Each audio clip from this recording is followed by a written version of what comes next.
China is the most populated nation on Earth and home to a booming organ transplant industry. However, over the past decade, reports have emerged that the majority of organs are not sourced from death row prisoners and donations, as stated by officials, but rather from innocent prisoners of conscience murdered on demand. Researchers across the globe are uncovering new evidence that shows the true nature and scale of these abuses. In June 2016, 3 independent investigators jointly published a 680-page report of irrefutable evidence. China, to my knowledge, is the only country in the world where the government-run industrial program kills people and sells their organs. Endless hospitals in here. We go into them in great detail. We're talking about a very large hospital, endless amounts of transplant surgeons and transplant teams. I was really surprised how high the number was. I mean, as I say, it's multiple between 6 and 10 of the official figures. Hearings were held by the U.S. Congress, the British Parliament, the European Parliament, and the Canadian Parliament. The U.S. House of Representatives unanimously passed a resolution condemning the systematic state-sanctioned organ harvesting from non-consenting prisoners of conscience. China's killing for organs is making a major appearance across media outlets all over the world.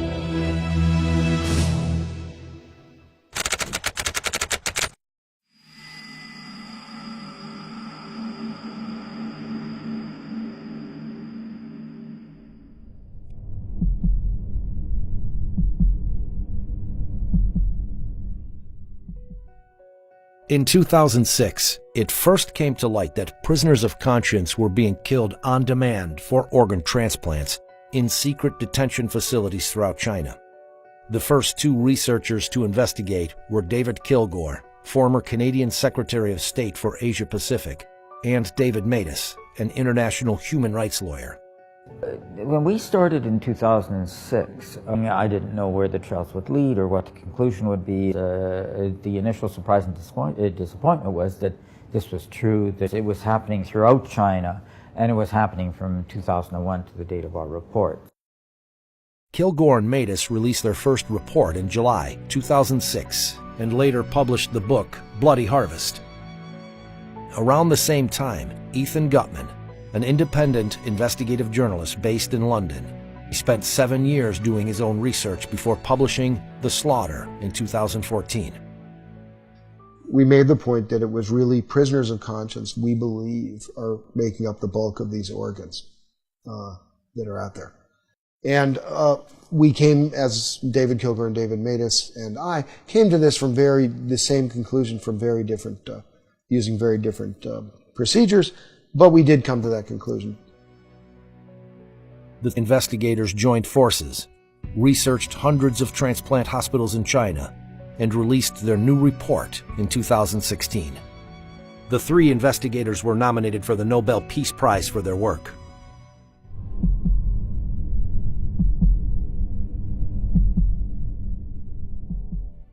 Discovering exactly how large the transplant industry is in China and how many victims there have been is difficult. The researchers spent a decade piecing together the evidence.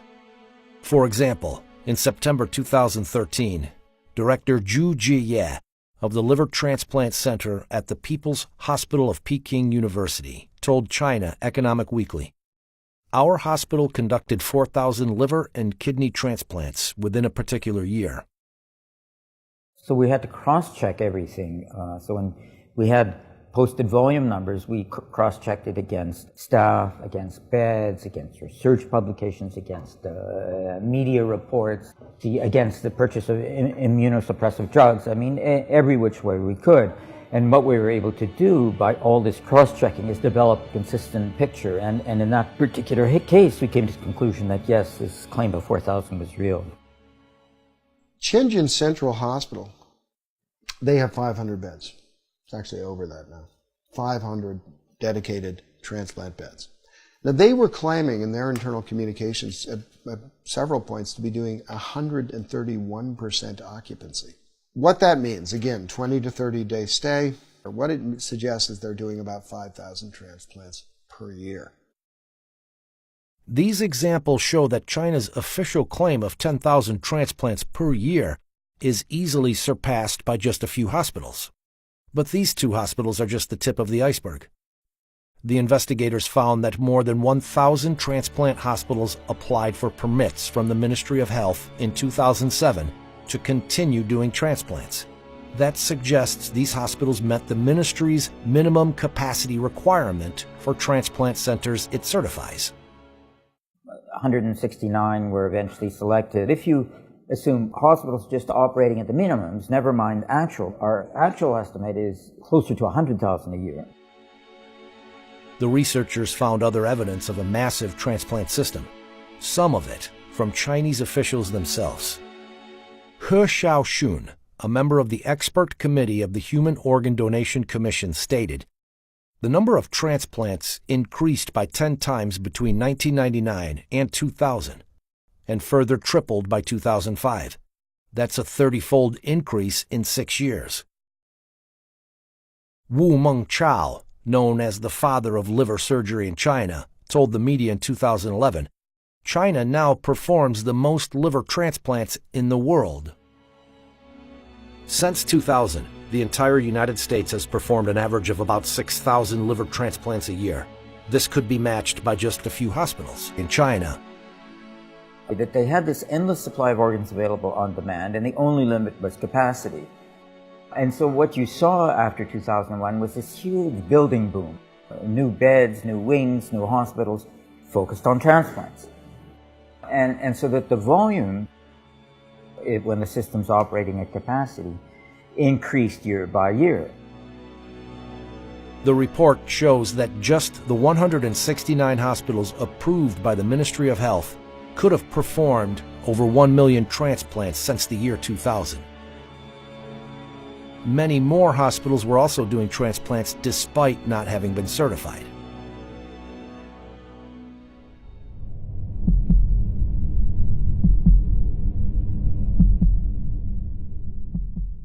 Organ transplantation has been continuously incorporated into the National 5-Year Plan and has become a high priority in China's national strategy.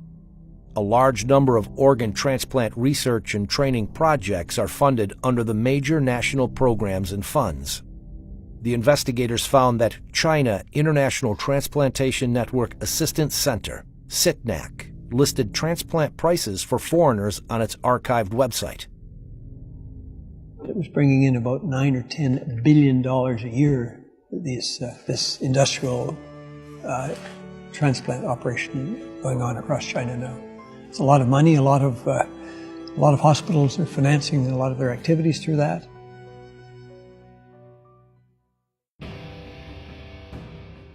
They're watched very, very closely indeed by the top leadership. So they're fully aware of this, as well as the fact that Wang Lijun, one of the Bo Xilai, who was a contender for the Chinese presidency, this was his right-hand man. He was the most famous policeman in all of China.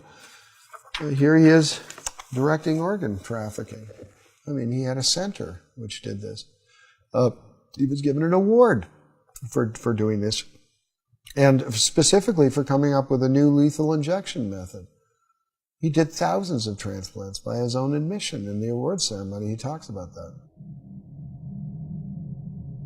CITNAC website stated, "We need to give all of the thanks to the government for the support extended for our completing such a large number of organ transplants every year.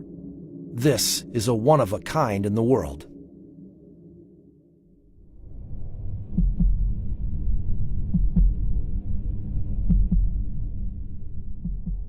Researchers were particularly struck by one aspect of these transplants. Unlike anywhere else in the world, they were being done on demand. In countries with advanced organ donation and allocation systems, patients must usually wait years for a donor to become available. Yet in China, waiting times are commonly in weeks. The 2006 Liver Transplant Registry report showed that 27% of samples were emergency transplants. That means they found a new liver within days or even hours. It was back in 2005 when a patient of mine who has been on the top list of patients for human heart transplantation, came to me one day and told me that he was told by his insurance company, his Israeli insurance company, to go to China in 2 weeks' time, as he was scheduled to undergo heart transplantation. And when I asked him how come such a surgery can be scheduled ahead of time, somebody has to die on the very day of the operation, he said he didn't know, and he went to China and got his heart transplantation exactly on the date that he was promised.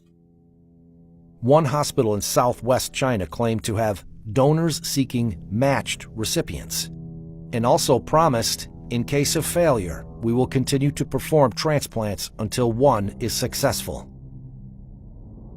In 2006, a chief surgeon of the Organ Transplant Center at a traditional Chinese medicine hospital published a study of 50 patients at his hospital who had each received kidney transplants 2, 3, or 4 times. Another example that's I can't get out of my head is a man from a country who went twice to China. First time he went, they brought him 4 sets of kidneys, and none of the 4 was compatible with him. 4 months later, he came back, and they brought him 4 more sets of kidneys, until finally the 8th kidney worked. And when we saw him, he was doing fine. But 8 human beings have been killed.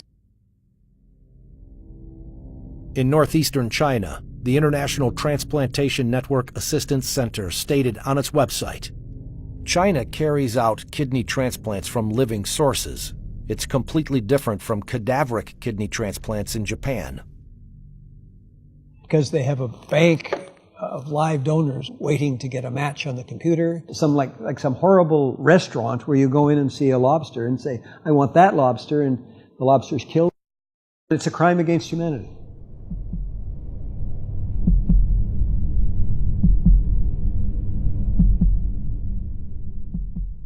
The Chinese government claimed that the vast majority of organs came from death row prisoners, and later, donations. However, international organizations estimate that the number of death row executions at thousands each year since 2000, and decreasing. Chinese tradition requires that bodies remain whole after death. There was no organ donation system in China before 2010. Even today, there are very few donations. Therefore, these 2 sources combined account for only a tiny fraction of all transplants performed in China. China started performing transplants with organs harvested from executed prisoners at a small scale in the 70s. In the years that follow, it also started using organs from prisoners of conscience.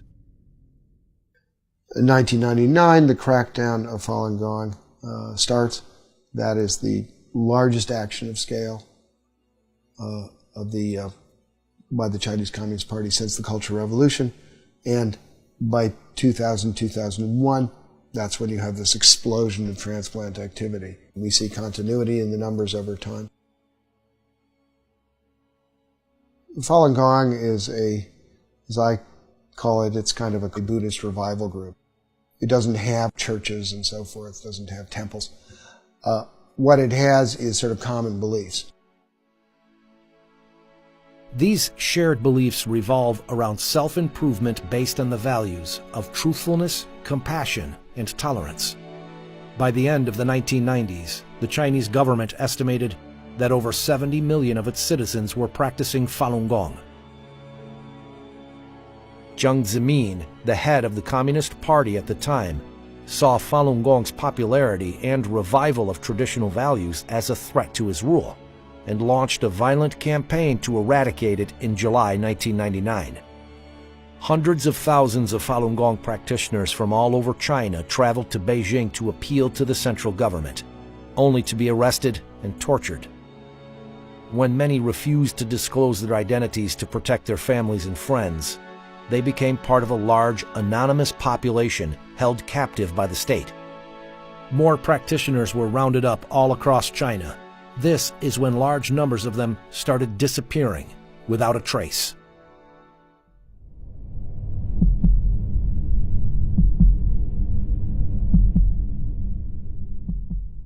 The official line in terms of repression of Falun Gong. The party is bankrupt them financially, ruin their reputations, destroy them physically. So that the vilification is destroying their reputations. The organ transplants is destroying them physically.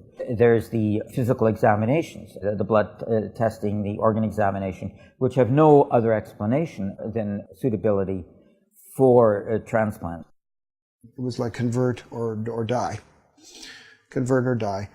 Turn in your friends or die. United States-sponsored genocide. Because we did not expect, after the Holocaust, to see this kind of medical corruption come round again.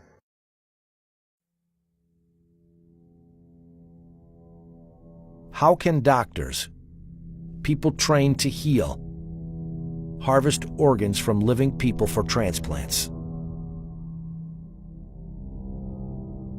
Educated and raised in China, Enver Tohti is an ethnic Uyghur surgeon, currently living in London. He was told to extract the organs from a living prisoner in 1995. They made you disabled to think yourself. My whole body just become a robot, just performed to do what I have been programmed to do. So anybody, if they label it themselves other than communism, the Communist Party or member, then they will be treated as an enemy of the state. Therefore, they are not even qualified as human beings, and therefore they are subject to whatever punishment is available. They made you genuinely believe what you are doing is for a good cause. It is little later I realized I shortened this man's life. That is equal to a killer. I killed him. This thing is haunting me. I have to tell the world to release the things inside my heart to get a little relief.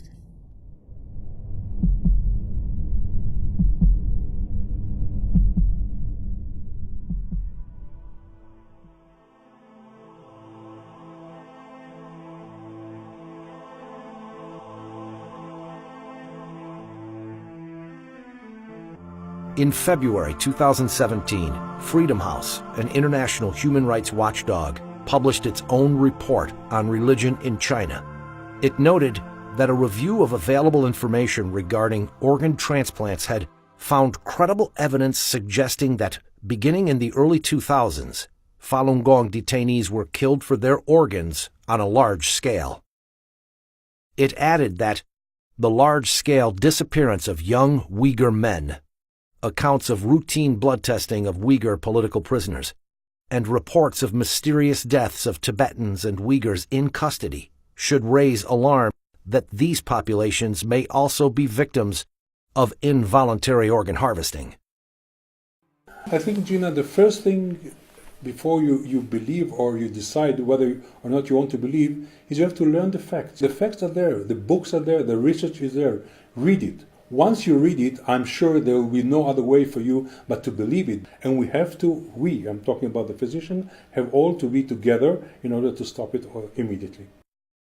Until 2005, we didn't have no law. I found out that Israeli insurance companies and HMOs have been providing reimbursement, full reimbursement for these transplants of Israelis who went to China and got these illegal organs.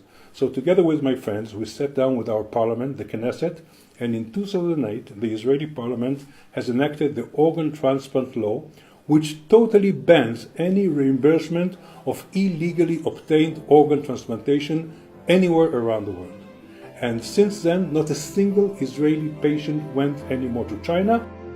In addition to Israel, Spain, Italy, and Taiwan have passed laws restricting their citizens from traveling to China to receive an organ transplant from an illicit source.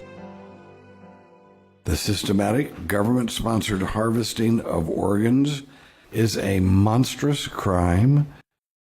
I strongly believe that the 17-year campaign to eradicate Falun Gong will be seen as one of the great shames of recent Chinese history. Since I've been a student of the Holocaust, I feel that to a certain extent what we're seeing is just a continuation of what we saw there in another form, which is the endless and bottomless depravity of human nature. I mean, there's no limit to the form of evil that people can sink. When I was writing The Slaughter, I sometimes said, oh, I'm writing history, and then at the end of it I realized I wasn't. It was actually still going on. This is a new form of genocide, and it's using the most respected members of society to implement it. This is one of the central tests of our time. We can't avoid this any longer.